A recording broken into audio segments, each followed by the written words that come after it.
Здравствуйте, с вами Дарина на канале Медитация. И мы продолжаем нашу рубрику ароматерапия. Сегодня я расскажу вам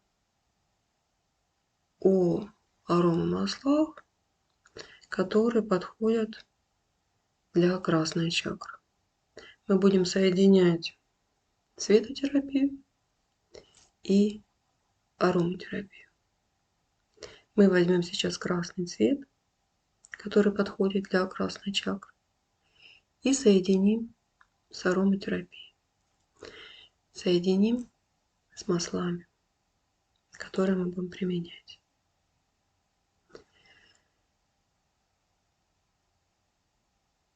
Как я уже говорила, ароматерапия – это не что-то такое маленькое и узкое. Это очень обширная наука.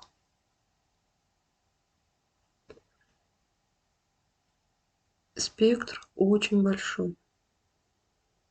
Вбирает в себя всевозможные заболевания, которые можно вылечить с помощью ароматерапии, аромамасел и так далее.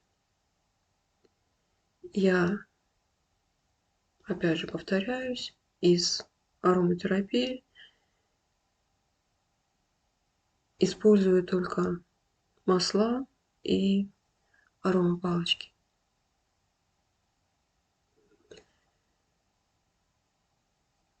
Но это далеко не все. И опять же, мое применение ароматерапии ограничивается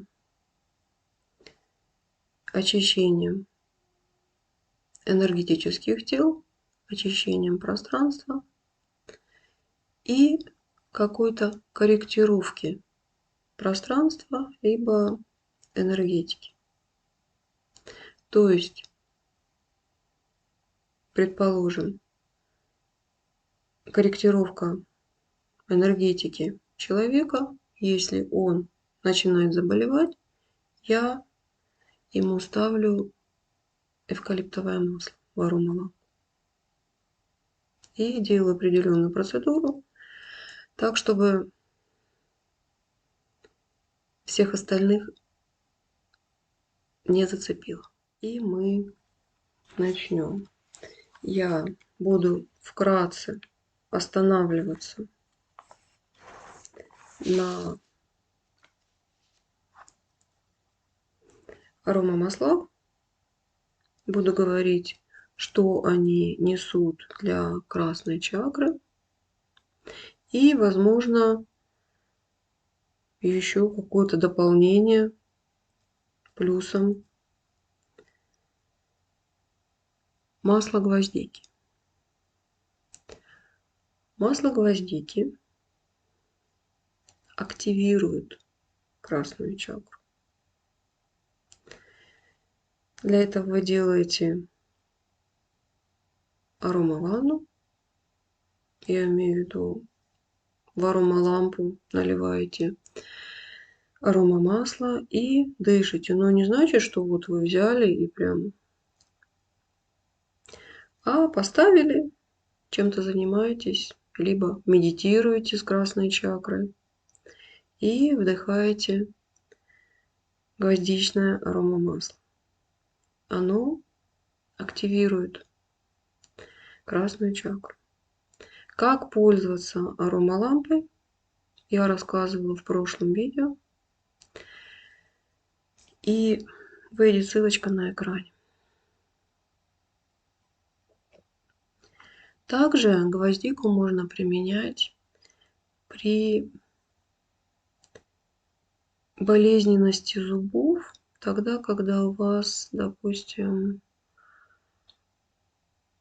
выпала пломба, а к врачу вы либо не пошли, либо он сказал, либо у него долгая очередь, либо еще что-то. То есть сейчас вот вам эту пломбу поставить не могут, обратно зуб запломбировать проблематично по какой-то причине. Либо вот как у меня очень часто бывает, как праздники, так у меня какая-то проблема с зубами. Компрессик делается, берете ватку, скручиваете и в гвоздичное масло. И туда, в рот, где у вас там проблема с этим зубом. То есть туда вот вы немножечко запихиваете это все. Минут 15-30, не больше, а то можно им, можно его наесться. То есть если вы туда поставили этот компресс, то через это масло вы ничего не едите, ничего не пьете и желательно как можно меньше глотаете, а сплевываете эту слюну, которая появляется. Убирает боль, хорошее бактерицидное средство, способствует не образованию вот этого вот камня, который получается, если вдруг сразу же не обработать и прийти, допустим, к врачу ставить пломбу на какой-то там отколовшийся зуб, где-то через месяц, через два уже будет зуб совсем в другом виде. То есть вот этот вот налет, который образовывается, он там практически не образовывается, потому что бактерицидное свойство очень сильное у гвоздичного масла. Но при этом, знаете, запах рисковатый. И не глотайте. Оно не внутреннего применения. Можно отравиться. Оно не ядовитое, но в большом количестве ядовито все.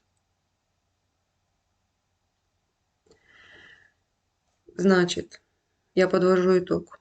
Это красная чакра, активация красной чакры. Если вы медитируете с красной чакрой, используйте гвоздичное масло и зубы. А плюс к этому еще десны. У кого какие-то проблемы с деснами, либо они плохо заживают.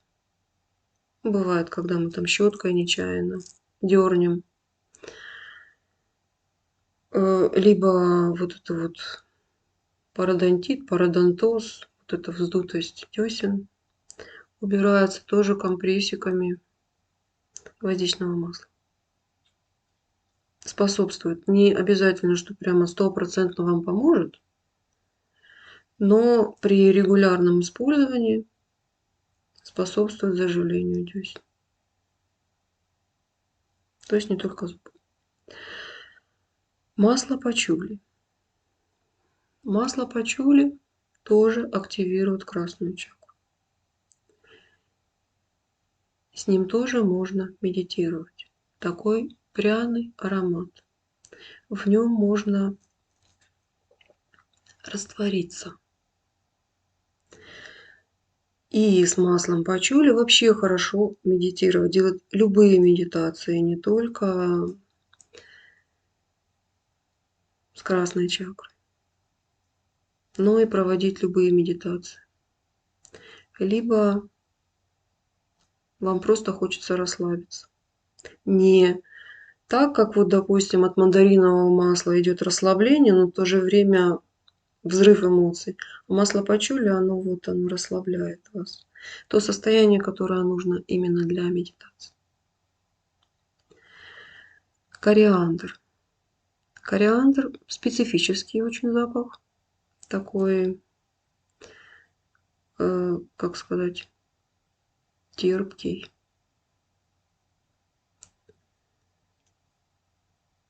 Тоже он хорошо подходит для красной чакры. Он ее напитывает энергией. И немного балансируются вот эти вот потоки энергии. То есть снизу поднимается красная чакра. И вот это вот Кориандр может с этим помочь. Особенно если вы будете делать медитации для этой зоны, то это будет еще лучше. Бергамот тоже очень специфический. Очень много такой пряности. Но, может быть, вы помните, раньше, когда-то давно был чай с бергамотом. Вот у меня его очень любили, а я его совсем никак. То есть вот этот вот бергамот, он немного рисковатый, но он активирует красную чакру. Такой пряно-резкий, такой интересный запах. И, в принципе, тоже обладает бактерицидными свойствами. Имбирное масло. Имбирное масло тоже хорошо действует на красную чакру. Ее балансирует и улучшает работу иммунной системы вообще. Плюс к этому очень имеет сильное бактерицидное свойство. Вы можете делать имбирное масло, ставить тогда, когда, опять же, вирусы начинают летать. Плюс к этому сам имбирь вы можете принимать уже вовнутрь, делать имбирный чай. Если кто не знает, могу рассказать легкий, простой и очень действенный рецепт. Имбирь, корень имбиря, порезать кружочками, взять половинку лимона, резать не надо, можно просто взять, на четвертинки поделить. И все это засыпать в чайничек, то есть где-то вот немножечко у вас вот так вот будет корня имбиря нарезанного, половинка лимона и чайник где-то 1,5 литра. И залили кипятком. Все это накрыли и настаиваете где-то часа 2. Этот чай очень хорошо помогает при простудах. Если кому-то по какой-то причине не подходит лимон, можете взять апельсин. И лимон, и апельсин обладают бактерицидными свойствами тоже, но не в такой степени, как имбирь. Имбирь намного выше. Все это вместе соединяется и пьют это очень часто с медом. Конечно же, не туда мед мешать, а в прикуску. Вы знаете, что мед, если положите в горячий чай, именно такой вот очень-очень горячий, то мед потеряет свои свойства. Нужно класть в теплую воду. Только тогда мед свои свойства не потеряет. Если мы мешаем в горячем чае мед, то можете сахар положить. Тех свойств мед уже не будет иметь. Поэтому в прикуску, если вы пьете горячий чай, а не теплый. Ну, это отхождение. Это был имбирь. Корица. Все знают этот пряный запах корицы. Можно делать корицу с лимоном, но тогда уже будет другой эффект. А если только корица, то это будет активирование красной чакры. И немножечко ниже. Не совсем заземление, но вот уже ноги, колени корица захватит. Делать медитации. Этот запах тоже хорошо расслабляет. Если будете делать, если он для вас очень такой как сильно специфический, сильно пряный, то можете делать с лимоном. Но тогда это будет просто бактерицидный эффект. И далее масло камфоры. Все знают масло камфоры, такой пряный вкус, запах, вернее, расслабляющий. Под него хорошо медитировать. Опять же, активирует красную чакру. Притом, наверное, из всех этих масел масло камфоры и масло пачули будет намного сильнее идти активация красной чакры. Масло камфоры прямо вот начнется усиленный поток. Самое главное свойство камфорного масла – это отхаркивающий эффект. Если у вас бронхит или просто кашель, который стоит в горле и никуда вы не можете его деть, вот камфорное масло великолепно. Камфорное масло можно не чистое камфорное, а с добавлением эвкалиптового масла. Если вы добавите такое масло, как лимон или мандарин, эффекта отхаркивающего уже не будет в той степени, в которой вам это необходимо. Не будет так глубоко, вот именно вот глубоко проникает и вытягивает. Это камфорное масло и масло эвкалипта. Если у вас проблемы с носом, если у вас проблемы с горлом, то, и другое масло пробьет и здесь, и здесь. Единственное, что, как я уже говорила в каком-то из видео, не ставьте это масло в аромалампе с зажженной свечкой на ночь. А сначала окурите комнату, либо вы можете не спать, а просто находиться в этой комнате рядом с аромалампой. Я в основном делаю так. Я зажигаю свечку, ставлю аромалампу, и тот, кому необходимо полечиться, находится в этой комнате. Вся комната наполняется, и этот человек тоже наполняется тем, что ему нужно, и быстрее выздоравливает. И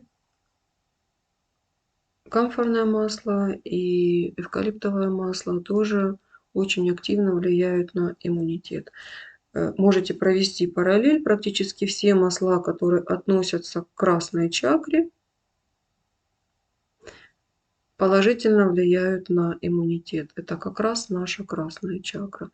Либо стрессоустойчивость масла бергамота. Я вам говорила, что негатив, наше вот это вот как состояние такое нервозное и так далее, что с этим связано. То есть наш стресс, он откладывается в красной чакре. Вот. Бергамот активизирует красную чакру, и наш стресс потихонечку рассасывается, а ваша энергетическая система становится более стойкой к стрессу. И еще последнее масло из моего списка – масло иланг-иланга. Это масло не дешевое, но покупное. Для красной чакры его можно использовать, оно хорошо активирует, но запах немножко тяжеловатый. В основном, если ставят в аромалампу масло иланг-иланга, то добавляют лимонного масла немножко для легкости. В данном случае это лучший вариант, потому что в противном случае от этого масла у некоторых может разболеться голова. Если какие-то проблемы в энергетике здесь вот, то тогда масло иланг-иланга может показаться очень тяжелым и будет болеть голова. Поэтому плюс масло лимона. Допустим, вы добавляете на 10 квадратных метров или 8 квадратных метров масло иланг-иланг вы хотите. Так вот, я добавляю 8-10 капель иланг-иланг и 10-12 капель лимона. Где-то примерно наполовину. Даже лимона, если вам иланг-иланг покажется очень таким тяжелым, то тогда лимона можно сделать немножко больше для вот этой вот легкости.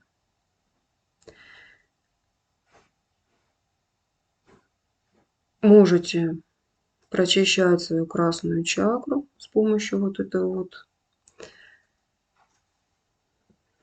этой смеси масел. Можете медитировать, можете активировать. И также масло иланг-иланг очень хорошо воздействует на волосы. Когда-то этот рецепт мне рассказала одна женщина, которая почти облысела. Но масло иланг-иланга ее спасло. И я этот рецепт передаю уже много десятилетий и использую его сама. Особенно хорошо для блондинок, для окрашенных блондинок. Когда идет пересушивание волос, и ни одно средство не может с этим справиться. Ну и ломкость волос, и выпадение волос.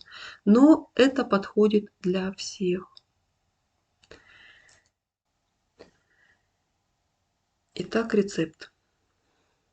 Масло иланг-иланг и масло, аромамасло лимона добавляете в баночку, не в бутылку, а в баночку бальзама или маски для волос. 1:10.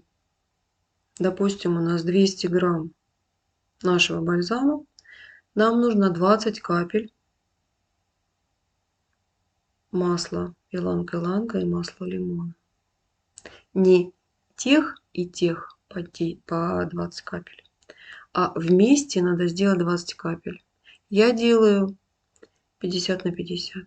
10 капель иланг-иланга и 10 капель масла лимона.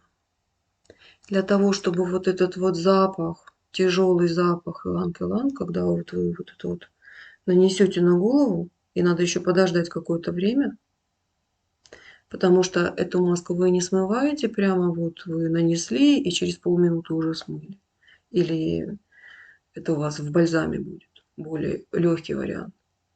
А вам надо 5-10 минут в этом вот побыть, чтобы хорошо все впиталось. И потом уже только смоете. Но не больше 10 минут. И этот запах, потом, когда вы это все даже смоете, масло иланг-иланга такое пахучее и вот такой вот немножечко тяжелый аромат, что в какой-то момент оно перестанет просто вам нравиться. И вот вы будете ждать, когда в следующий раз помыть голову уже без этого.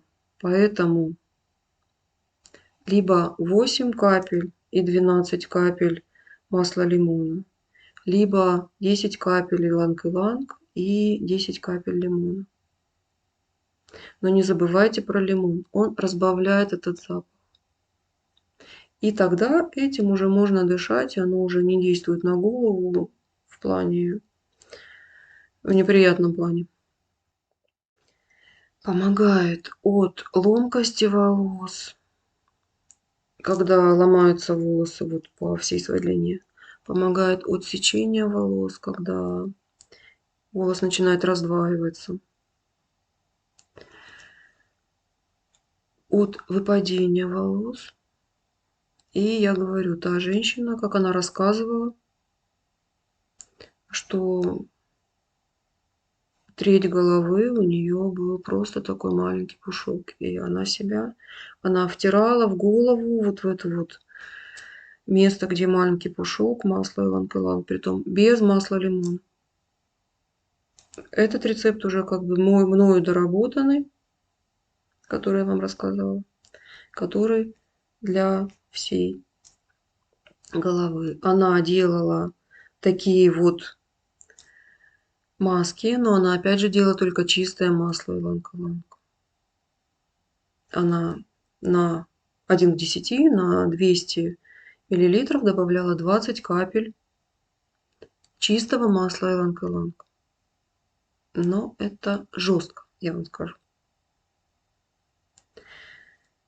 И втирание в те места, где волосы не растут, стимулирует рост волос, притом очень хорошо.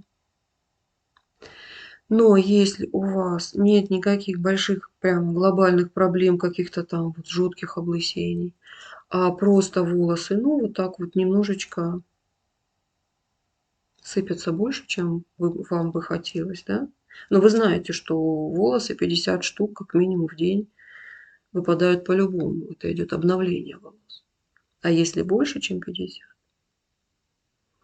то это уже может быть проблемой. Так вот это вот решается вот этой маской или бальзамом, дополненным эфирными маслами иланг-иланга и лимона. 1 к 10. Это что касается всяких волос. Использовать могут все, и мужчины, и женщины, без разницы.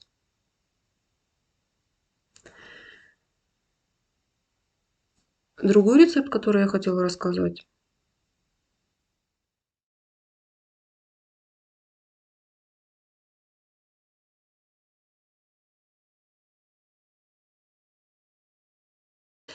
Любое осветление несет уже за собой в какой-то степени ломкость волос. Опять же говорю, если вы помните, когда я рассказывала про красную чакру, волосы и красная чакра – это связка. Проблема с волосами – это проблема с красной чакрой. Проблема с зубами – это проблема с красной чакрой. Масла, которые подходят для красной чакры, некоторые из них можно использовать для зубов, для волос. И иммунитет, конечно же, это тоже красная чакра.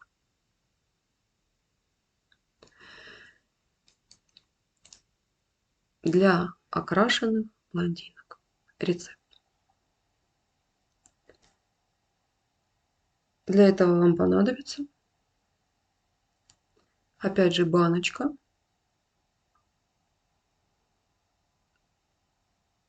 допустим, 200 миллилитров. То есть берем опять 1 к 10, 10 миллилитров, 200 миллилитров баночка бальзама или маски. Но те, которые крашеные блондинки, в основном используют маски. Они лучше насыщают. Вот вы взяли свою маску любимую и ее усовершенствовали. Опять 1 к 10 вы добавляете иланг-иланг и масло лимона. Я добавляю 50 на 50. 10 капель масла иланг-иланг, 10 капель масла лимона. Потому что у нас здесь 200 миллилитров. И далее 1 к 10 вы добавляете жирные масла для улучшения структуры волоса, для лучшего процесса регенерации, если так можно сказать. Хотя волос не регенерирует. Я имею в виду, если у волоса, если он еще не поврежденный, и у него идет большая сухость, то его чешуйки, которые его покрывают, они растопыриваются вот так вот. И, соответственно, волос становится шершавый и очень ломкий, потому что эти чешуйки его сдерживают, его эластичность. Это его плотно прилегающие чешуйки. И если чешуйки стоят вот таким вот образом, то волос становится очень рыхлым, очень пористым, потому что вода из него просто вот выходит сразу же. И нет увлажнения волос. Волосы нужно, так же как и кожу, не только питать, но и увлажнять. Так вот, с питанием больших проблем нет, а вот с увлажнением, чтобы они красиво блестели, и чтобы они были такие вот нежные на ощупь, а не такие вот жесткая мочалка. Для этого нужно хорошо увлажнять, не только питать. Питание нужно, но и увлажнение тоже. Опять же, они 50 на 50, питание и увлажнение. Они должны быть вместе. Так вот, с помощью этой маски, масло иланг-иланг поможет чешуйки держать немножко. То есть немного их выровнять к волосяному столбу. Если, конечно же, они были сильно расставлены, уже волос был сильно поврежден, то вот немного и не закроют волосяной столб. То есть дальше, дальше, дальше эти волосы придется срезать. Но если чешуйки отошли только немного, то масло иланг-иланг поможет обратно их скомпоновать, поставить их на место. А масло авокадо поможет волосы увлажнить. Если чешуйки будут более-менее возле волосяного столба, то увлажнение с маслом авокадо будет более действенным. И волос будет держать в себе эту влагу.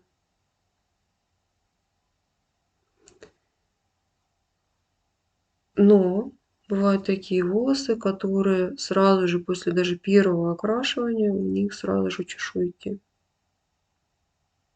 И обратно они уже близко к волосяному столбу не встанут никогда. Но и обрезать их тоже не хочется. Так вот, этот способ, когда вы добавляете масло иланг-иланг, которое немножечко пододвигает, плюс еще масло авокадо, которое увлажняет полностью волос по всей длине. И у вас волосы шелковистыми становятся. Только не забывать продолжать, потому что если вы перестанете это делать, вы, допустим, сказали, а вот у меня уже волосы хорошие, все, хватит. Нет. Если вы крашеная блондинка и продолжаете краситься, то это не хватит, то это уже мероприятие, которое вы должны проходить после каждого мытья своих волос, для того, чтобы они были красивыми. Есть, конечно, много других средств, которые выпускают разные компании. Эти средства намного дороже получаются, чем если вы купите бутылечек масла иланг-иланг и масло лимона и жирное масло авокадо. Продается, кажется, 400 миллилитров, то есть такие большие. Оно не пахнет практически. Такие большие бутылочки. И будете добавлять тоже 1 к 10, то есть 20 капель масла авокадо. Вам нужно добавить туда в ту смесь 200 миллилитров баночка маски для волос. Добавляете 10 капель масла иланг-иланг, 10 капель масла эфирного лимона и 20 капель жирного масла авокадо. Вот такая вот баночка у вас должна получиться. То есть баночка, сверху у вас будет вот такой вот слой этого масла. Взяли что-нибудь, я беру деревянную палочку для суши. И это все очень хорошо размешиваю. Получается более жидкая такая вот консистенция. Размешали, почему я говорю, это не должен быть какой-то тюбик, это должна быть баночка. Размешали, закрыли и пользуйтесь после каждого мытья. Волосы хорошо увлажняются и остаются на голове.